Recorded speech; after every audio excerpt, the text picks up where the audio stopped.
IPL ও PSL একই সময়ে দুই দেশ আবার একে অপরের প্রতিদ্বন্দ্বী। ভারত পাকিস্তানের রেষারেষির আলাপ বাদ দিলেও ব্লেসিং মুজারেবানির নেওয়া সিদ্ধান্ত কিছুটা আপত্তি তোলে। জিম্বাবুয়ের এই পেসারের চুক্তি ছিল পাকিস্তান সুপার লিগের দল ইসলামাবাদ ইউনাইটেডের সাথে। সেই চুক্তি ভঙ্গ করে মুজারেবানি এখন আইপিএল খেলবেন।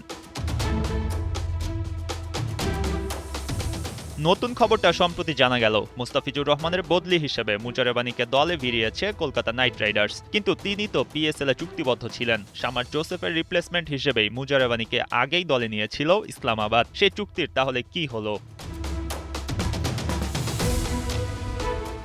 এখানে চুক্তির পরোয়া খুব বেশি করেননি মুজারেবানি, বরং আইপিএলে পাওয়া অফার সব দিক দিয়ে লাভজনক মনে করেছেন হয়তো। পাকিস্তানি গণমাধ্যম জিও নিউজের খবর, জিম্বাবুয়েন পেসারের এই সিদ্ধান্তের পর তার বিরুদ্ধে ব্যবস্থা নিতে যাচ্ছে পিসিবি।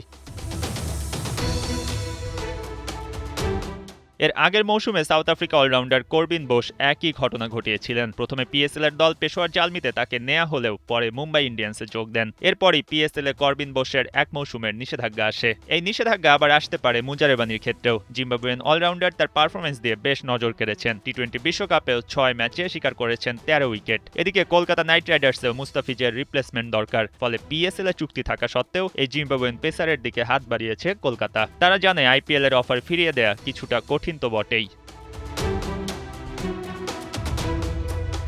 চুক্তির ব্যাপারে নিজের অবস্থান ধরে রাখাও ক্রিকেটের প্রফেশনালিজম। মুজারেবানির সে জায়গা নিয়ে কথা থেকেই গেল। পিএসএল এর চুক্তি ভঙ্গ নিয়ে প্রশ্ন তুললে এই জিম্বাবুয়েন ক্রিকেটারের উত্তর করা কঠিন হবে নিশ্চিত।